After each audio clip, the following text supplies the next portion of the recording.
এই জন্য রাসূলুল্লাহ সাল্লাল্লাহু আলাইহি ওয়াসাল্লাম বলছেন, ইয়া শাবাবা কুরাইশ, হে কুরাইশের যুবকগণ, গুদ্দু আবসারাকুম, তোমরা তোমাদের চোখ নিচের দিকে নামিয়ে রাখো।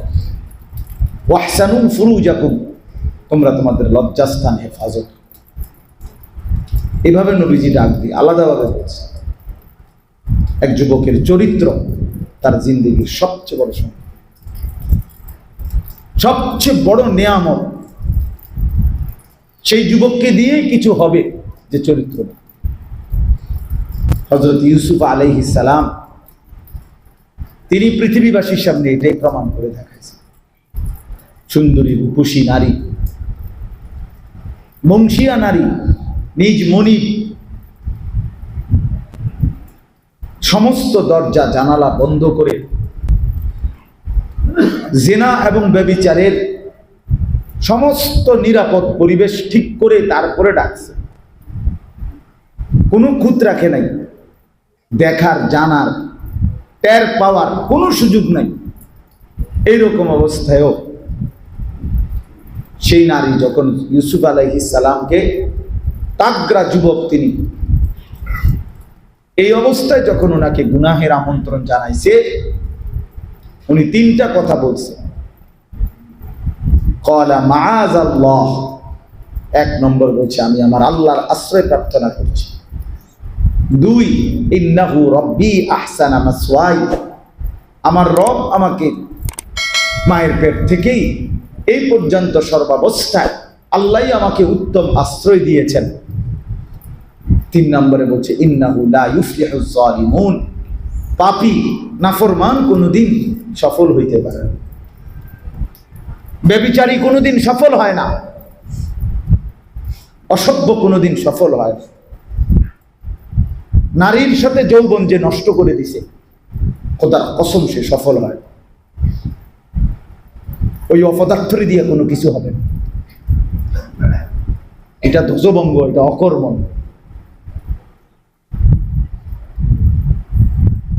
ওরে দিয়ে কিছু হবে না। ওই এই জীবনটা শুধু শাহওয়াতে শাহওয়াতে নারীর পিছনেই শেষ করলো। সে নারীর গোলাম হয়ে রইল।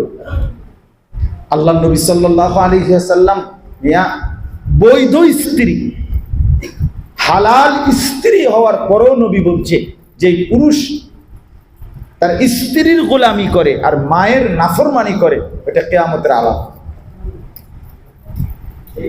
আতা আর রাজুলু ইমরাআতাহু আক্কা উম্মাহু, স্ত্রীর গোলামি করে, মার নাফরমানি করে। আপনি স্ত্রীর ব্যাপারে পর্যন্ত নবীজি বলছে স্ত্রীর গোলামি করা, বউয়ের কথায় উঠা বসা করা, এইটাও পছন্দনীয় নয়, পছন্দনীয় নয়। এই জন্য ভাই আমার, মোবাইলের কথা বলতে গিয়ে এতগুলো কথা, তোমরা এত মোবাইলটা নিয়ে এত ব্যস্ত হইলে কেন যুবক? আমরা বুঝি না, আমরা বুঝি না। তোমাদের চেহারা সুরত এমন কালো হয়ে গেল কেন? তোমাদের অধিকাংশ যুবক বয়সী ছেলে, নওজোয়ান, অথচ তোমাদের মুখ চাপা ভিতরে ঢুকে গেল কেন? তোমাদের চুল, তোমাদের চেহারা এরকম এই উচ্ছৃঙ্খল। কোন সভ্য, ভদ্র, রুচিশীল, মার্জিত, কোন উচ্চ গুণ সম্পন্ন ব্যক্তির চুল এরকম না। হুজুর তো থাক, পৃথিবীতে যারা ভালো মানুষ, যারা চরিত্রবান মানুষ, পৃথিবীতে যারা নামি দামি মানুষ, এদের চুলও তো এমন না, এদের লেবাস তো এমন না। পেশাবের কোনো হদিস নাই, চলাফেরার কোনো হদিস নাই, খাওয়া দাওয়ার কোনো হদিস নাই, হাঁটা চলার কোনো নিয়ম কানুন নাই।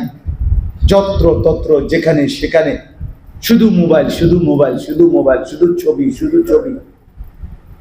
রাত নাই, দিন নাই। আস্তাগফিরুল্লাহ। এত পাগল, এত মাতাল, এত তারসিরা মুসলমানের যুবক হওয়ার কথা না বলুন।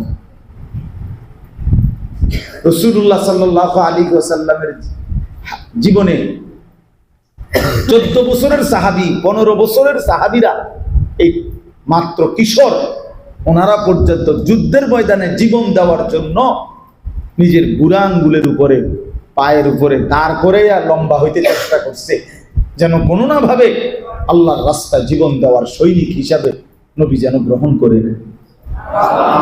এই ছিল তাদের স্বপ্ন।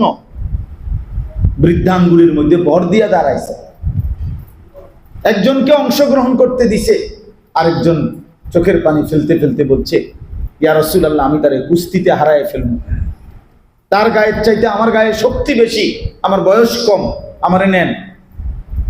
আচ্ছা, কি পরিমাণ আগ্রহ! হযরত আব্দুল্লাহ ইবনে ওমর বলেন, বদরের যুদ্ধে আমারে নেয় নাই, উহুদের যুদ্ধে আমারে নেয় নাই, আমি কাঁদতে কাঁদতে ফিরে আসছি, বয়সে কোনোভাবে কুলায় নাই।